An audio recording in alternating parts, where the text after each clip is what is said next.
Publishers Association's Let It Be Known. It is Wednesday, November 2nd, 2022. This morning, we go around the country visiting with some of our publishers to talk about headlines affecting their communities. In Omaha, Nebraska, from the Star, we have Terri Sanders. In Dallas, we welcome Cheryl Smith from the Texas Metro News. And joining us also from Fort Lauderdale, Florida, the one and only publisher of the West Side Gazette, Mr. Bobby Henry. Good morning. Good morning, you all, and I'm glad to be here. My first time back in a long time, and I'm late. Hey, classmate. Late for class. How are you? What's up over there? And is that the home of Malcolm X? What's happening? You on mute, home of Malcolm X? I'm on mute? No, Terri is on mute. We are. There you are. Hey, Terri. Hey, home of Malcolm X. It's funny you mentioned that because this week we have the Life and Times of Malcolm X in opera. Oh, wow. That would be nice. Friday and Sunday. And it is only touring 5 cities. And Omaha is one of the cities because he was born here. I saw it in Detroit back in May. It is phenomenal. Wow. What, you know the 5 cities? Oh, you would ask me that. I would. Seattle, Seattle, Omaha, Detroit, Chicago, and maybe New York. Okay. Wow. Terri, you should have brought us out to Omaha for that one. Well, you know what? I should have. I should have. And what's interesting is the gentleman that wrote it, he wrote this years ago. It showed on New York stage, and then it, I guess, what you call go to sleep. Mm-hmm. And he brought it back, modernized it, and it's a gentleman, his 2 cousins. Okay. Wow. So it's the opera, a Malcolm X opera. That should be really interesting. The Life and Times of Malcolm X. And of course, you know, Omaha is not the plethora of African-American people. Right. And everybody I know, I say to them, so are you going to the opera? Huh? And then I start to educate. They've had several conversations at one of the local theaters. One was last Tuesday. There'll be another one, a follow-up next week. One of the singers is doing a master class. Mm-hmm. There are a lot of things going on to go with it. Is anyone familiar with Jeffrey Pope? Jeffrey Pope sounds familiar. Jeff Pope. He is coming to do a couple workshops. Malcolm X and the Power of Media. Okay. So that should be interesting. That is on Saturday morning. And then there's another, why Malcolm X is still relevant, is Saturday afternoon, because in opera, they take off a day in between. Okay. Wow. So they won't be doing Friday, Saturday, Sunday. They're doing Friday, and then they're doing Sunday afternoon. Okay, so with all that Malcolm X talk, did you hear about just the other day, the 2 men who was falsely accused of killing Malcolm X got a $25 million settlement? They sure did. That is in my publisher's pen. That's on the front page this week. And I thought that was interesting. The fact that, well, that Malcolm X is here this weekend, and then that happened. And one of the persons had died, but they did get their money. Mm-hmm. Which doesn't begin to compensate for all those years. For the time that they lost, that they lost as a father, a brother, a nephew, a grandfather. And the stigma of being accused of one of the most heinous crimes in history. Right. And you have to ask, how much is a life worth? How much? A lot more than that. Yes, and what happened, and then also what happens in prison is interesting because someone who went to prison told me, you know how you say what happens in Vegas stays in Vegas, that actually that phrase was coined in the belly of the beast, because there are a lot of things that go on that people never want folks to know when they get out.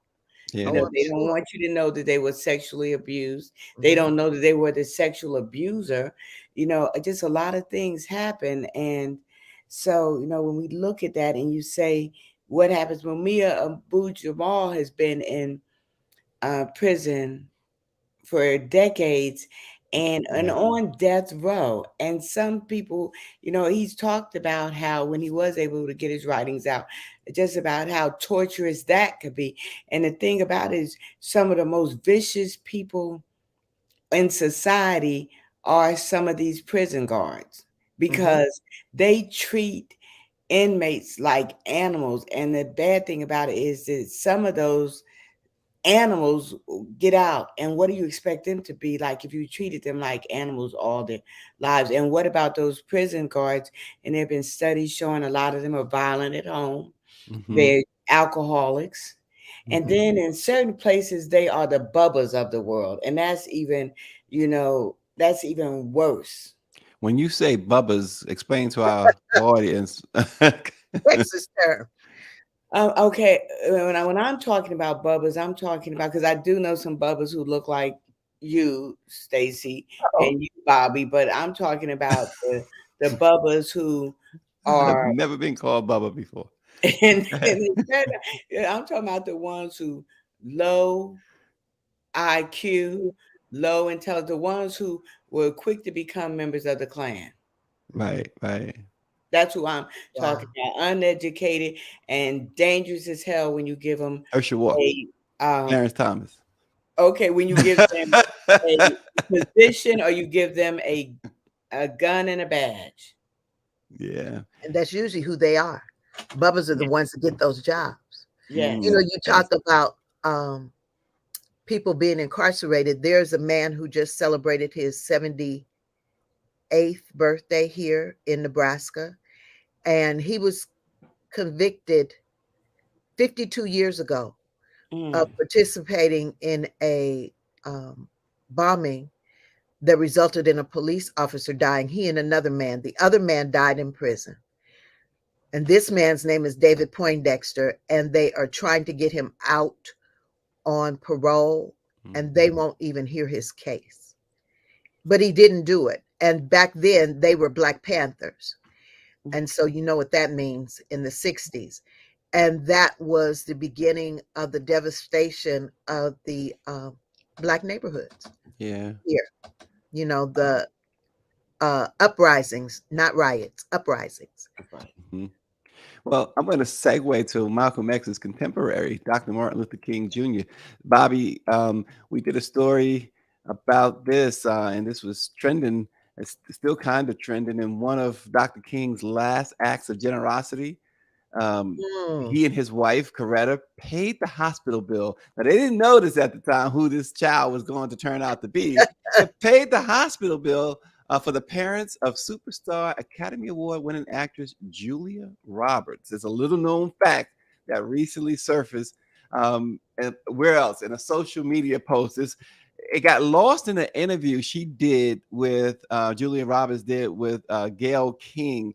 And of course, social media is undefeated, right? So this was just revisited just a couple of days ago. Julia Roberts had turned 55, and she said, "My parents had a theater school in Atlanta called the Actors and Writers Workshop. And one day, Coretta Scott King called my mother and asked if her kids could be part of the school because they were having a hard time finding a place that would accept her kids." So, of course, Julia Roberts' mother, she said, "Sure." And that began a friendship between the King family and Julia Roberts' parents, Walter and Betty Lou Roberts. That led to the Kings paying for the birth of the woman who would become an international star. She said, Julia Roberts said, "They helped us out of a jam." She says she has never and will never forget that. I think we lost Bobby again. I wanted to engage Mr. Florida on that, but he's dropped off. But I thought it was an interesting thing, Terri and Cheryl.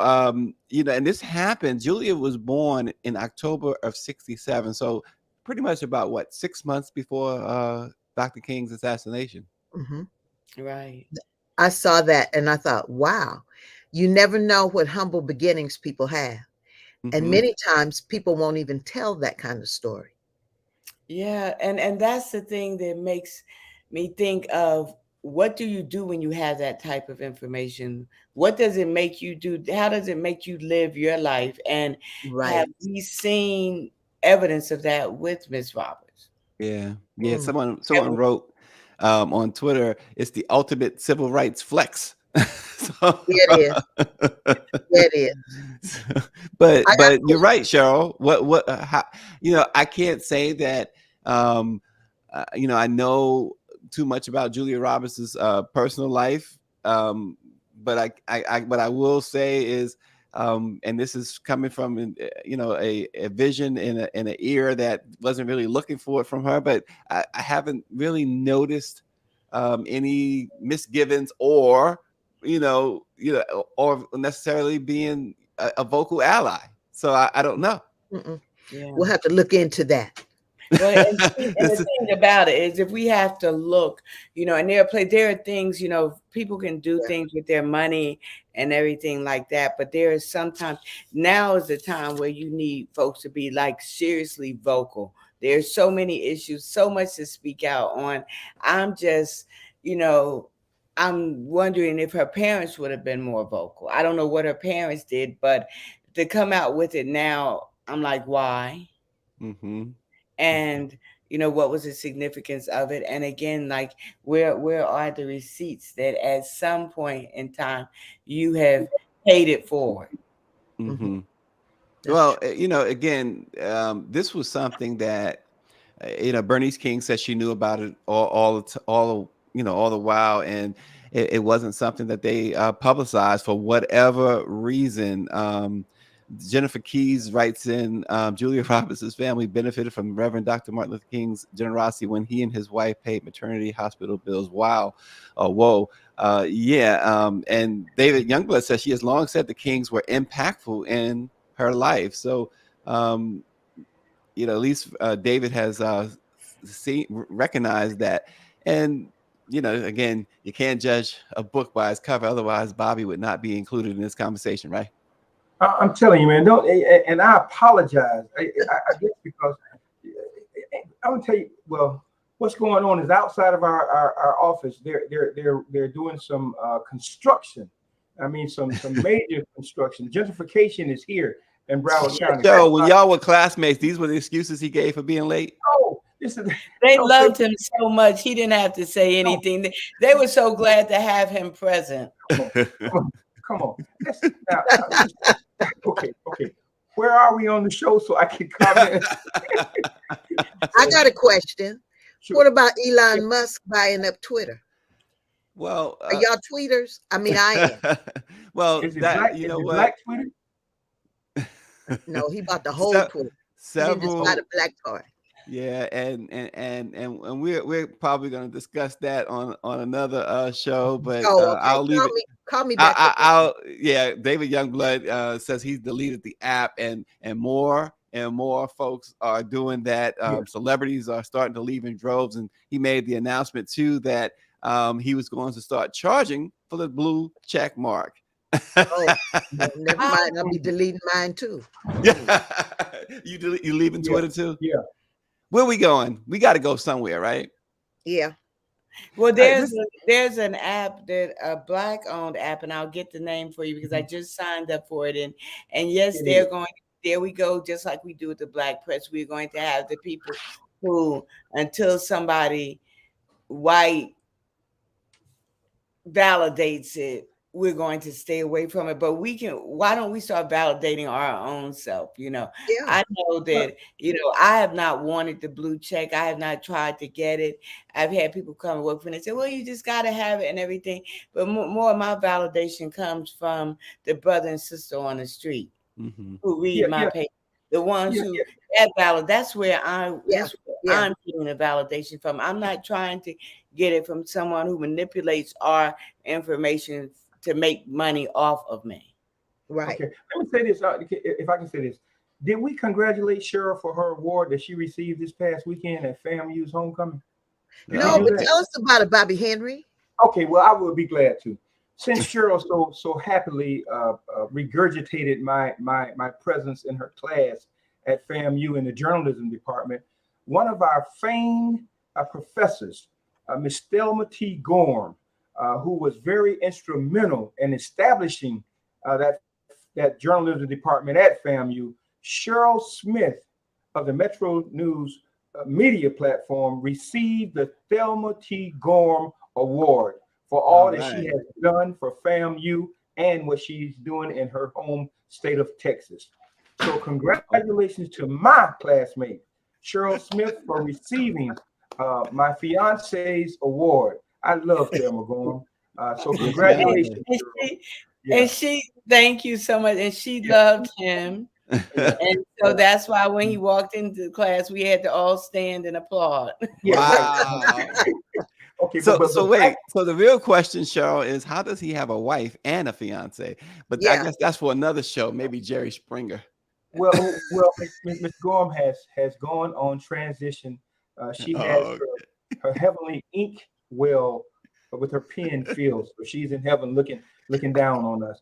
But back to writing our narrative. That's the responsibility of the Black press, of which we should take seriously, and telling our own stories and chronicling our own history. I think the African proverb says, if the lion doesn't write, then the hunter will always have the victory. Right. So I like that. We need to do that, and especially in times like this, with all the disenfranchisement that's coming from both sides of the parties, as well as people who look like us in the parties, who have created this chasm, this rift, if you will, between those who want to vote, those who are uncertain about voting, and the Gen X, of which 42% say they ain't gonna vote. So we got a serious problem, and that's where we come in as the Black press with our pen and other platforms of pleading our own cause and telling the truth about what is transpiring here in this country. So Bobby, you and Cheryl are in states that people are closely watching in the election. Let's start with you, and we'll ask Cheryl the same thing about Texas. How are things looking? I know early voting got underway, and millions of people have already voted. How are things looking down in Florida? And I don't like saying this, but the truth will set us free. It's not as we would hope to see at this point, the turnout of Black voters coming out to vote. I think we lost Bobby a minute. Construction. Yeah, construction's going on there. All right, Cheryl. Well, let's go to you. Texas. What is early voting looking like? Pretty much the same. And I know I voted on day 2. And because I knew I was going to be leaving to go to FAMU's homecoming, and I just don't leave. I know there are folks who say they want to vote on election day, but everybody's not going to make it to election day. And so I need to make sure that I got mine in. And I just want to talk for a quick minute about folks who are on the ballot, because you know what? I'm looking at people who I am voting for, and they asked for my vote, but I'm also looking like I asked for them to advertise, and they didn't. And so my vote is like, the same as, your ad. And I'm just saying, I'm looking at people. They're not voting for you by not advertising. Exactly. Right. Exactly. And so I asked the person, I think on day 2 at the polling place where I was at downtown Dallas, there were on the Dallas College campus, there were less than 300 who had voted by day 2 at 8 in the morning. And it was very disheartening for me. And I went by there yesterday, totally empty. Now, I will tell you, there's a state senator, Royce West, who is been in office since the early 90s. And he actually started using his money. He had meetings with the NAACP, the Dallas County Democratic Party, and me, the Black press. And we have other cohorts in the city, but I was the only Black press there. And he talked about tactics. What could you do to get people out, to get these Gen Zers you were talking about, Terry, out to vote.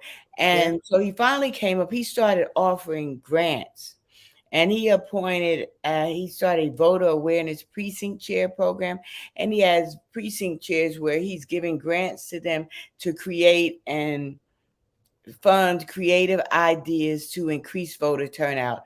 So one of the precinct chairs is set up where they are providing transportation to high school students to the polls. Now there are some the polls are right there on their campus, so they don't need it. But just having people be enlightened, and I think there's something, that we really need to understand, and you don't hear about it. Just like we may not have heard about Julia Roberts and what she was doing, if she's done anything or said anything profound, prolific, for the edification and the liberation of our people. That before he died, Tupac Shakur was participating in voter education and registration drives. Right. And that's not a part that people wanted to show him doing. And I keep saying we have to get people who folks will listen to us. They listen to us when they're maybe 1 year old, and then they may come back and listen to us when we're almost 100 years old. But the in between, sometimes we lose the folks. I could bring Terry you to my house, and you could tell these people something I've been telling them every day for Right. 300 days straight, and you'll say it and they'll look at you like they heard it for the first time, and like a light went off in their head. We have to get people who speak to them and not at them, and ask them what's important to them. But the danger of it all is that we don't have time. The implications of this election now, and Bobby has not come back yet, but I think I was in Florida. And at Florida's homecoming, I know that Congresswoman Val Demings was there. Mm-hmm. And I wish, and there were a number of candidates who were there. And we're talking about two key states. Could you just begin to imagine what would happen if Stacey Abrams, Senator Warnock, Chris, Demings, Beto O'Rourke, and there's one more I'm trying to think of in Texas. If they won, what it would do to this country? It would change it. They can win. They can win. The votes are out there. The suppressors are out there also, but they could actually win. I was watching Herschel Walker speak the other day, and the guy standing behind him. That's all you can do is watch. You can't listen. Yeah, was looking like, what did he didn't know what was going to come out of his mouth, but the travesty of it all is, and like we look back and talk about what our ancestors did. Gosh darn it, what are our descendants going to look back and say, what did we do? Some of the voting that we are letting go, and they're going. Well, Cheryl, Daniela Pierre, Terry also brought up this. She writes in the chat, 3 former Proud Boys were hired as poll workers in Miami, and we know stuff like that is going on not just in Miami.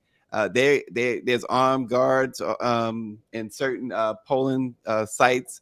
This is all part of trying to discourage folks, and we why don't they ever come to me? Why don't I ever get to have fun like that? Why don't one of them ever? You better not, because you'll be at the bottom of the jail. I wish it would. You but that's what's happened. But there are people who are terrorized. You look at folks when they set up the polling places in courthouses, and folks, everything from having child support issues or whatever, and they don't want to go near a police precinct. These are all tactics that will keep people from going to vote. Isn't that white privilege? Oh, Lord. Exercising those tactics. We talked about Julia Roberts, and so I Googled. I'm learning. And it says that in 2020, she verified on an Instagram, calling out the privilege as a white person to do the things that Black people have come into contact with authorities over, including bird watching, playing loud music, or having a cell phone. Things that we get in trouble for that they don't. And that's white privilege and the travesty of that. And when you talk about those poll workers, that's white privilege. We better not go to the polls standing around talking any kind of anything. We can't do that. And where I live in middle America, in the smack dab middle of the United States, you know, sometimes I am envious of my fellow Black journalists because y'all got juice. Y'all got juice to I report. heard that. You got people doing stuff. And even though our paper is a good newspaper and we, you know, we report on that, we have some people that write commentary that tell us about the bad judges. Don't vote for this judge and that judge. And a man actually ran an ad. He said, I said, yeah, because you're paying for it. And I'm going to put down there that you said it. I'll take it. I will Listen, take it. so before we wrap up, I have to throw this out there because we've been following the Supreme Court's affirmative action case, Oh, and but what the part, as they say, that part, Judge Jackson and her discussion, I guess, with the lawyer for this entity that's bringing this, trying to end affirmative action in the college admissions at Harvard and University of North Carolina. She right. says, the lawyer, she says, and I'm going to read what she says. This is a brief of what she said, and you guys can briefly respond.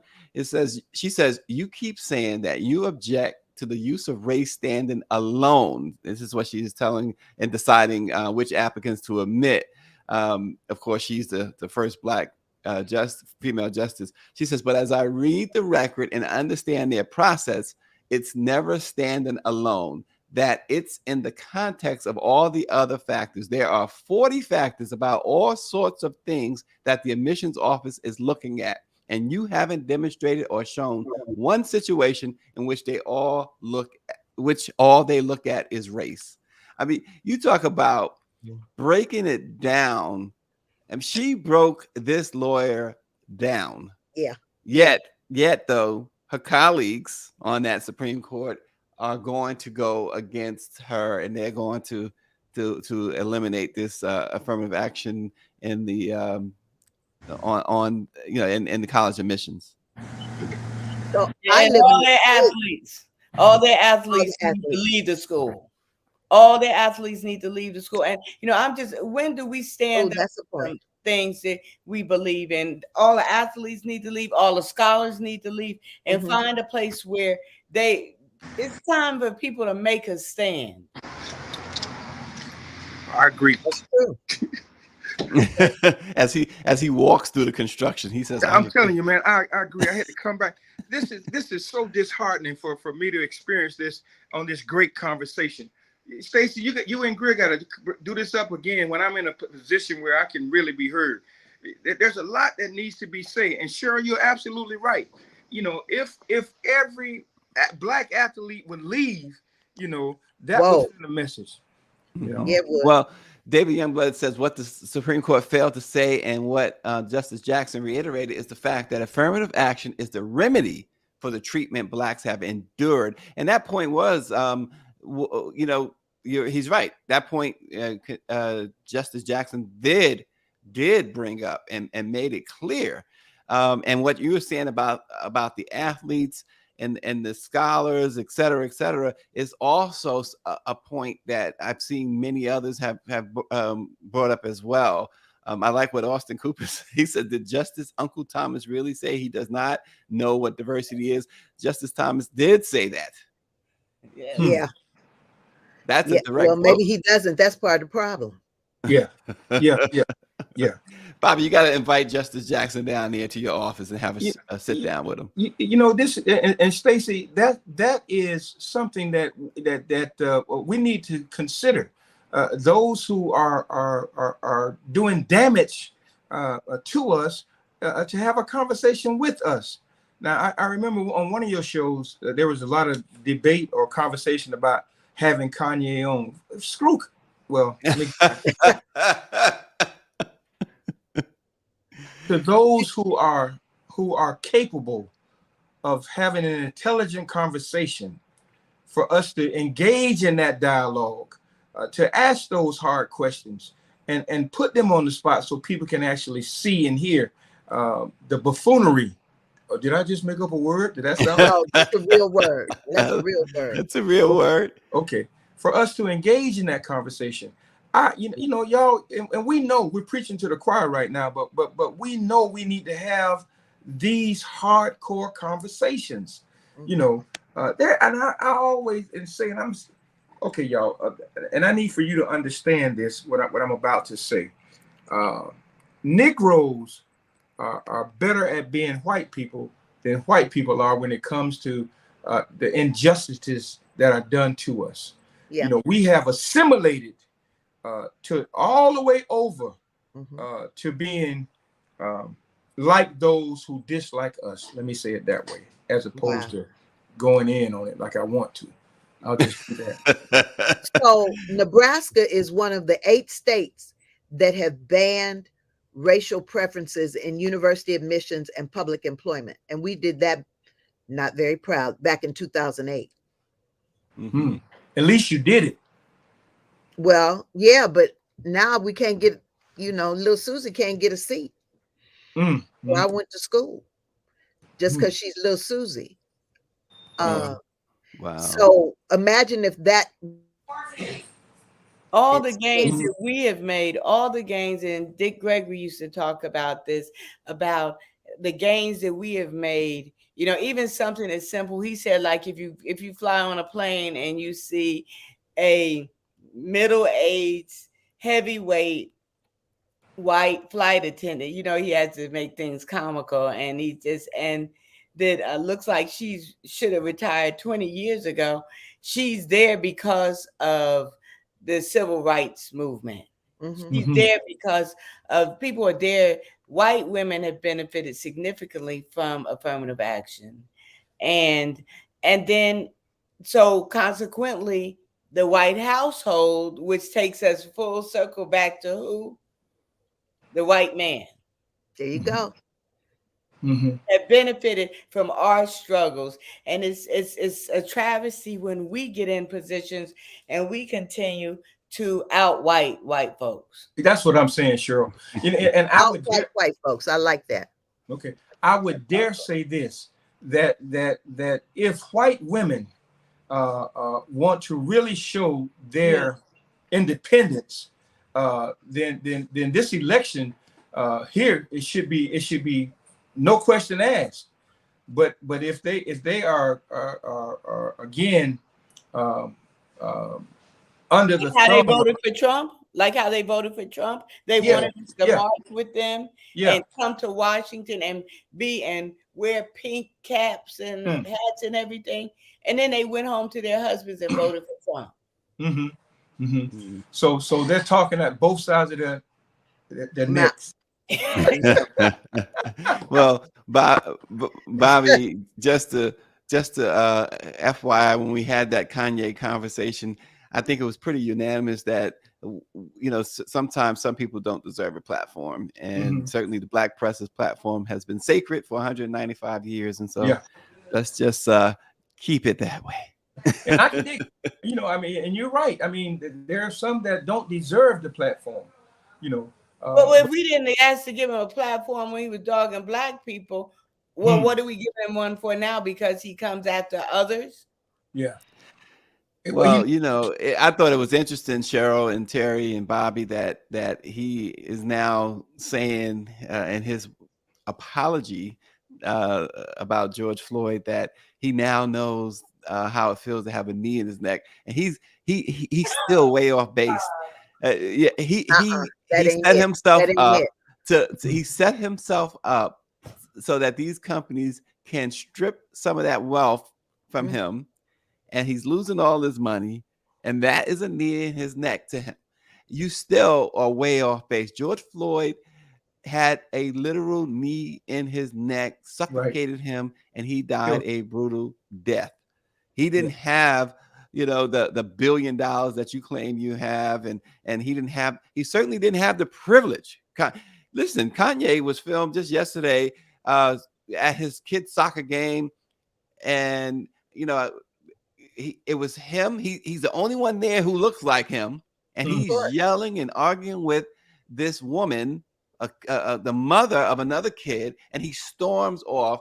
And what was interesting is that you could tell by the reaction of all of those people who did not look like him. You could tell by the reaction that this is par for the course for those people. Them people. Yeah. But what was that story, that book that was written, A Man Without a Country? Yeah, he's alienating himself to be put on an island, and we all know what happens when that occurs. Mental illness is a serious thing, and it manifests itself in so many ways, and I think we're seeing it played out right before our very eyes. Yeah, and I think. Let me put it this way: do you think that's only a part of the problem, that is not just his alleged mental health issues? I think that people have used and manipulated him and Yeah. to their benefit. Yeah. And when when they have got what they need, what they want, and or where they need to be with him, then they could discard him. And and it's very frustrating, because that's when people do tend to come back to us, and there are going to be those of us who forgive him, and then we start comparing which Negro do we take back? Do we take back? Do we take back Clarence? Do we take back Hershey? Clarence don't want to come back. OJ, do we take back? You know what? And the thing about it is, his wife should be indicted. A lot of things should be happening. They are not happening, because you want to know why? Wait, whose wife we talking about? I missed Clarence's that. Clarence Thomas. Oh, Clarence's wife. Oh, okay. Yeah, you said. And there's so many things we have to. Black people have backbone, has to be stronger, and the Democratic Party's backbone has to be stronger. And those blacks who are part of the Republican Party or other parties, their backs, it's time for some strong back people, because if not, like I say, our descendants are going to be talking about us, and they're going to say, what were those Negroes doing? What were they doing? Just like, and real quickly, I'll just say, I was telling a class yesterday, because out of like maybe 14 students, only one of them could write cursive. And I said, just think about where you came from. And you had people who couldn't write, who were, all they did was grunt. They showed them in caves and everything. And then we get to a point where you're educating and you're teaching how to write and teaching how to speak and teaching how to speak several languages and everything. And now with technology and everything, we're getting a less educated society out there, and they're back to grunting again. You speak to and they don't know how to write. They tell you they don't like to read. And so it's like, are we dumbing America? Are they going to go back, 50, 100 years from now? Are they going to be back in caves because they don't know how to communicate with each other? That's a pet peeve of mine, that cursive writing. I just think that's horrible. But we're allowing this to happen. And I just say to those parents, stop speaking for your child. If your child is of a certain age, make them open their mouth and speak themselves. Have you ever been with someone, you say, well, how old are they? And the mom will say, oh, she's 16. I'm like, can she not speak? But that's what we're doing. We're allowing them to dumb down. We're allowing them to be disrespectful. And we need to stop it. We need to act like how the people acted who were raising us. It's like it's as if there was something wrong, as if our parents did us unjustly when they told us, you couldn't go outside at a particular time. You had to be in here to do this. You had to wash dishes. You had to iron your own clothes. You were taught some form of independency under direct supervision. Now we want to say, okay, well, I have the right to, I have the freedom of free speech. Ain't a doggone thing free. It comes with a cost. And a lot of us are not willing to pay the cost. So we resort to being lenient because we think, oh, it was too hard for my parents to do me like that. Man, if I told you some of the things my parents did to me, They are but look at the stellar people that we are. yeah, Because those things we had to, you had to talk, you had to do this, you had to do that, you had rules. To say thank you. You had to say Yes. thank you. Please. And the other part is you had to put a handle on the name. A 20-year-old can't come up talking about Bobby so and so. No, Mr. Bobby. Right. Our own children still do that, and their friends. Well, TD, I said, put a handle on my name. You call me Miss TD. You know, this is not new. Aristotle, I may be saying his name wrong, but back in 345 BC, he had there's a quote he said, and you can go look it up, when it talked about children and their rudeness, and that was back then. The same thing is going on now, you know, so there ain't nothing new. Ain't nothing new under the sun. It's just but we have too much at stake. And for me, I just think about those great grandmas who saved pennies to send their children to college, and now they get degrees and they come up there with their children and say, well, college ain't for everybody. Well, it's laying on your couch for everybody. No, it ain't gonna kill them. Yeah. Hey, Cheryl, now let's go back. Now remember this past weekend at homecoming, right? You know, there were some comments made amongst older people at, you know, that, well, they must not sell bras in Tallahassee. That was one and then it was said, I said, well, I'm gonna go over and tell this young lady, if your mother come up here, I'm sure you would go change your clothes. But somebody in the group said, because their mama is dressing like that too. So, you know, it's rough, and Bobby, it's never advisable for you to tell a woman to tell the truth. Tell the truth. There was a lot of scam. And I know that I've been to say that they are young people today are so in tune with their bodies. I don't care what size it is. I don't care if you're looking at it and it looks unhealthy. They don't see it is unhealthy when they are obese, you know, and obesity is a problem in our communities. And I think that the sororities and fraternities and all organizations need to address it. The church needs to address it and stop acting like it is not a problem. Because if you are a size 20 when you are 14, if truth be told, if, you know, 20 years from now, 30 years from now, are you going to be a candidate for amputation and a number of other issues, you know, that you're going to have? We have to address it. Stop acting like it's body shaming. No, it's trying to make you have a life and a healthy life. We are obese, and these kids, it is not cute. You know, the first time I saw a stretch mark, it was on a woman who had 3 kids, and she was like about 18, and I had gone down to Florida, and it was a shock. But hell, you see these young girls at 10 and 11 with stretch marks. Yeah. Well, let me just leave it. Let me highlight this, and we'll leave it here. The Tia TV writes in on the chat today: parents are not home. We all are chasing the bag in education and forgetting the value of family foundation. We are all to blame.